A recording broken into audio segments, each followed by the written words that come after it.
Hello guys, मुझे पता है कि आपका कंसिस्टेंट डाउट है कि एमईटी क्या होता है, उसके क्या वेरिएंट्स होते हैं, प्रैक्टिकली अप्लाई कैसे करते हैं। मतलब कि अगर किसी भी मसल की एमईटी करानी है तो कैसे कराएंगे, कौन कौन से टिक्स यूज़ करेंगे, कैसे करते हैं, प्रैक्टिकली कहाँ पे यूज़ होता है MET. So let's learn about MET, what it is and what are the practical applications. Okay,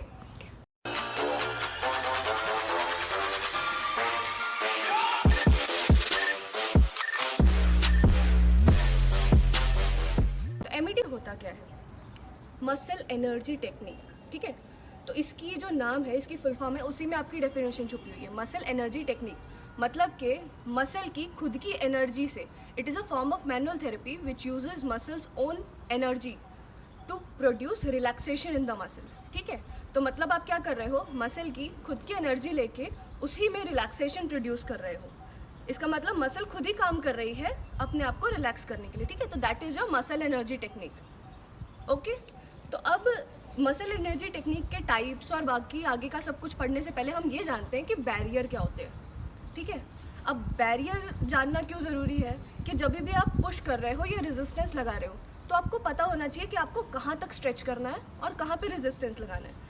MET के दो मेन फैक्टर्स हैं। आप क्या करते हो, मसल को स्ट्रेच करते हो और रेजिस्टेंस लगाते हो, चाहे वो एगोनिस्ट में हो चाहे एंटागोनिस्ट में हो। ठीक है, अब इतना तो आपको पता ही होगा कि एगोनिस्ट मसल कौन सी होती है और एंटागोनिस्ट मसल कौन सी होती है। एगोनिस्ट इज कि जोन सी मसल आपकी प्राइम वर्कर है, जो काम कर रही है, ठीक है, जिसका हम एक्शन देख रहे हैं अभी।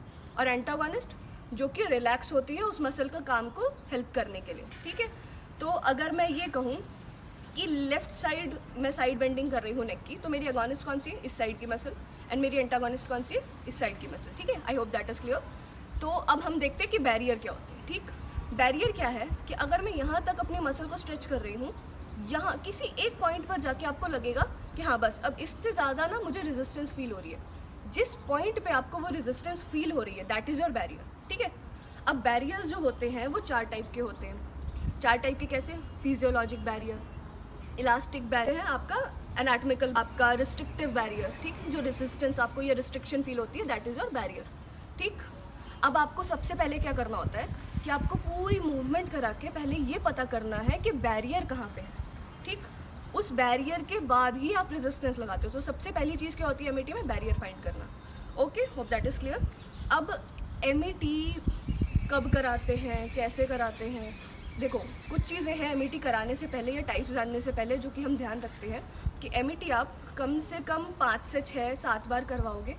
ठीक है, कितने टाइम के लिए करवाओगे? 20 to 30 सेकेंड होल्ड्स के लिए करवाओगे।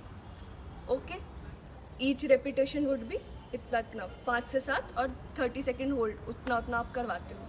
ठीक है, नाउ ब्रीदिंग बहुत इंपॉर्टेंट होती है आपकी एमईटी में। During the treatment manual therapy आप क्या करोगे, जब कॉन्ट्रैक्शन हो रही है मसल की उस टाइम पर पेशेंट को बोलो कि इनहेल करें। ठीक, जब कॉन्ट्रैक्शन होल्ड हो रही है उस टाइम पेशेंट को बोलो कि ब्रीदिंग को भी होल्ड करें, ब्रेथ होल्ड करके रखें। और जब आप कॉन्ट्रैक्शन रिलीज कर रहे हो तो पेशेंट को बोलो कि एक्सहेल करें। तो जिस टाइम पर आपकी थेरेपी चल रही है साथ ही साथ उसकी ब्रीदिंग जो है वो टैली करनी चाहिए, सिंक करनी चाहिए आपकी थेरेपी के साथ में, तभी जो है उसका एक रिलैक्सेशन इफेक्ट ज़्यादा प्रोड्यूस होगा। ठीक है, अब ये ब्रीदिंग हो गया, डोजेज हो गई, बैरियर हमको पता चल गया। ठीक है, मेन हमारा जनरल डिस्कशन हो गया। अब हम देखते हैं कि एमईटी के टाइप्स क्या होते हैं। ठीक है, तो अब हम दो तरह से टाइप्स डिस्कस करेंगे, पहला तो फिजियोलॉजिकल टाइप्स और दूसरा वेरिएंट्स, प्रैक्टिकल वेरिएंट्स क्या होते हैं। ठीक है, प्रैक्टिकली एप्लीकेशन में किस किस तरह से हम एमईटी कराते हैं वो वाले टाइप्स, और एक जो फिजियोलॉजिकल टाइप्स है। ठीक है, फिजियोलॉजिकल टाइप्स में कौन कौन से होते हैं? ऑटोजेनिक रेसिप्रोकल इनहिबिशन और रेसिप्रोकल इनहिबिशन। तो प्रैक्टिकली जानते हैं कि ऑटोजेनिक और रेसिप्रोकल इनहिबिशन होता क्या है।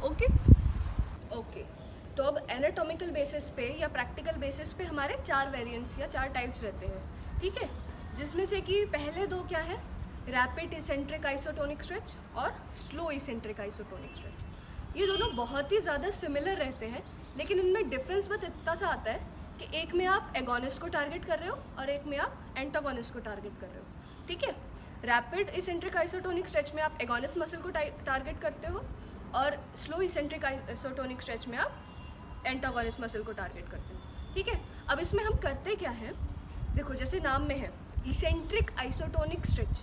ठीक, एगोनिस्ट मसल को टारगेट कर रहे हैं, ये चीज़ मैंने आपको बताई।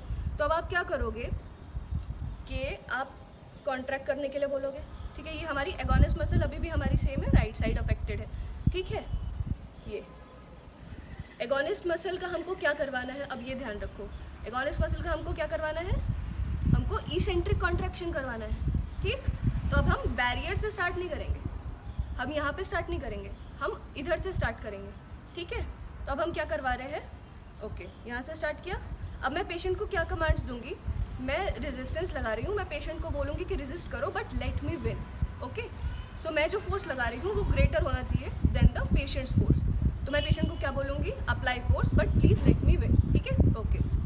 Now apply force, late me win, slowly, late me win, late me win, और ये पूरा आप बैरियर तक उसको ले करके जाओगे, ठीक है। ये इसेंट्रिक कॉन्ट्रैक्शन हो रही है आपकी एगोनिस्ट मसल की। अब इसमें क्या हो रहा है कि पेशेंट जो है, देखो ये फोर्स लगा रहा है, ठीक है, मेरे रेजिस्टेंस के अगेंस्ट वो फोर्स लगा रहा है एक डायरेक्शन में, लेकिन क्या हो रहा है, उस फोर्स के लगने के बाद भी अपोजिट डायरेक्शन में मूवमेंट हो रही है। अब इससे क्या होगा कि अगर एडहेशंस फॉर्म होंगे या फिर अगर कॉन्ट्रैक्चर्स होंगे तो वो क्या होंगे, ब्रेक हो जाएंगे। आपकी मसल को रिलीज़ करने में हेल्प करती है ये बहुत ज़्यादा, ठीक।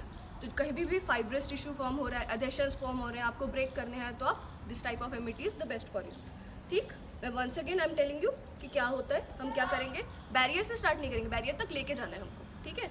तो हम क्या करेंगे, okay, apply force, late me win, late me win, late me win, late me win, good, ठीक है। ये करा रहे हैं हम rapid eccentric isotonic stretch, okay. Now अब हम अगर स्लो आइसोटोनिक स्ट्रेच के बारे में बात करें तो अब हम इसमें क्या करा रहे हैं, अगोनिस्ट की जगह एंटागोनिस्ट मसल का करवा रहे हैं, ठीक। तो अब अगर ये वाली मेरी साइड अफेक्टेड है तो मैं क्या करूँगी, मैं पहले यहाँ पे बैरियर तक लेके जाऊँगी, ठीक है। अब मुझे एंटागोनिस्ट मसल का कराना है, तो अब मैं क्या कर रही हूँ, अब मैं बोल रही हूँ apply force but let me win, okay okay, go, late me win, late me win, late me win, ठीक है। अब इस वाले में क्या हो रहा है, इसमें आपकी जो एगोनिस्ट मसल है वो अपोजिट साइड जो है वो मतलब फोर्स अप्लाई कर रही है लेंथन होने के लिए, तो क्या होगा, आपकी मसल में स्ट्रेंथ प्रोड्यूस होगी, ठीक है। बहुत ही सिमिलर टाइप्स हैं लेकिन उनके इफ़ेक्ट जो होते हैं वो बहुत डिफरेंट होते हैं, तो आपको बहुत ही इंटेलेक्चुअली डिसाइड करना पड़ेगा कि आपको कौन सी वेरिएंट ऑफ एमिटी कब अप्लाई करना है, ठीक। Now the third variant is pulsed amity, ठीक है। अब इसमें हम क्या कराते हैं, इसमें हम रेजिस्टेंस कहाँ लगाएंगे, एंटागोनिस्ट मसल पे, और रिलैक्सेशन कहाँ पे होगा, एगोनिस्ट मसल पे, ठीक है। अब नाम से समझ में आ रहा होगा, पल्स्ड मतलब कि स्लो बर्स्ट ऑफ रेजिस्टेंस देना है आपको एंटागोनिस्ट मसल को, ठीक है। ये साइड अफेक्टेड है, एंटागोनिस्ट मसल ये है, तो हम क्या करवाएंगे, ठीक है, अप्लाई रेजिस्टेंस, सीधा रेजिस्टेंस, सीधा स्लो, ठीक है। रेजिस्टेंस लगाओ, लेके जाओ, गुड, रिलैक्स, फिर से रेजिस्टेंस लगाओ, कॉन्ट्रैक्ट, गुड, रिलैक्स, ये फिर से रेजिस्टेंस लगाओ, contract, relax, then stretch, resistance, okay, relax, stretch. Pulses में, बर्स्ट में करोगे आप, ठीक है। Immediate contraction then immediate stretch, immediate contraction then immediate stretch, that's how you do it, that's your pulsed amity, ठीक है। अब हमारी लास्ट टाइप क्या है, आइसोकाइनेटिक एमिटी, मतलब कि यदि आपको लग रहा है कि कोई एक पर्टिकुलर मसल आपको समझ में नहीं आ रही, ठीक है, डिफ्यूज्ड काइंड ऑफ पेन है, आपको अराउंड की सारी मसल्स को टारगेट करना है, तब आप क्या करोगे, तब आप आइसोकाइनेटिक एमिटी कराओगे, मतलब कि सारी डायरेक्शन में एमिटी कराओगे, ठीक है। जैसे कि अगर मेरी एक मसल या मतलब मुझे समझ में नहीं आया, उसका नेक पेन है, जनरलाइज्ड नेक पेन है, अब मैं क्या करूँगी, मुझे सारी मसल्स को रिलैक्स करना है और स्ट्रेंथन करना है साइमल्टेनियसली। अब मैं क्या कर रही हूँ, ओके, कॉन्ट्रैक्ट, ठीक है, relax, then stretch, then opposite side, contract, relax, then stretch, ठीक, contract, relax, then stretch, same with this, contract, relax, then stretch, this is your isokinetic. ये मैंने बहुत ही फास्ट फॉरवर्ड मोशन में दिखाया है, बट ड्यूरेशंस मैंने आपको बता दी हैं, तो आप प्लीज़ उस ड्यूरेशन में स्लो मोशन में अपना टाइम लेकर के करिए, ठीक है। कंप्लीट स्ट्रेच दो और कंप्लीट कॉन्ट्रैक्शन करवाओ, got it, that's your isokinetic. जब डिफ्यूज्ड पेन हो, एक पर्टिकुलर टारगेट आपको मसल का नहीं पता है, उस टाइम पर हम आइसोकाइनेटिक एमिटी कराते हैं। तो जैसा कि हमने देखा कि जितने भी टाइप्स ऑफ एमिटी हैं वो सबकी एप्लीकेशंस जो हैं वो बहुत ज़्यादा अलग अलग हैं। हर जगह आप सेम काइंड नहीं यूज़ कर सकते। वो डिफरेंट इसीलिए हैं क्योंकि उनकी एप्लीकेशंस अलग हैं, उनके इफेक्ट्स अलग हैं। आपको बेशक सेम लग रहा है लेकिन उनके इफेक्ट जो प्रोड्यूस होते हैं वो अलग होते हैं। तो आपकी चॉइस ऑफ टाइप, कौन सी एमिटी आप यूज़ कर रहे हो किस जगह पर, that is very important for the physiotherapist. Now last but not the least ये जान लेते हैं कि इसके इंडिकेशंस क्या हैं और कॉन्ट्रा इंडिकेशंस क्या हैं। मतलब कब आपको एमिटी अप्लाई करनी है और कब आपको एमिटी अप्लाई नहीं करनी है। ठीक है, फर्स्ट ऑफ ऑल इंडिकेशंस। अगर कहीं भी कॉन्ट्रैक्चर है, कॉन्ट्रैक्चर्स में आप यूज़ करोगे। मसल की शॉर्टनिंग हो गई है, ठीक है, अधेशंस फॉर्म हो रहे हैं, ऑब्वियसली आप इन चीज़ों के लिए यूज़ करोगे।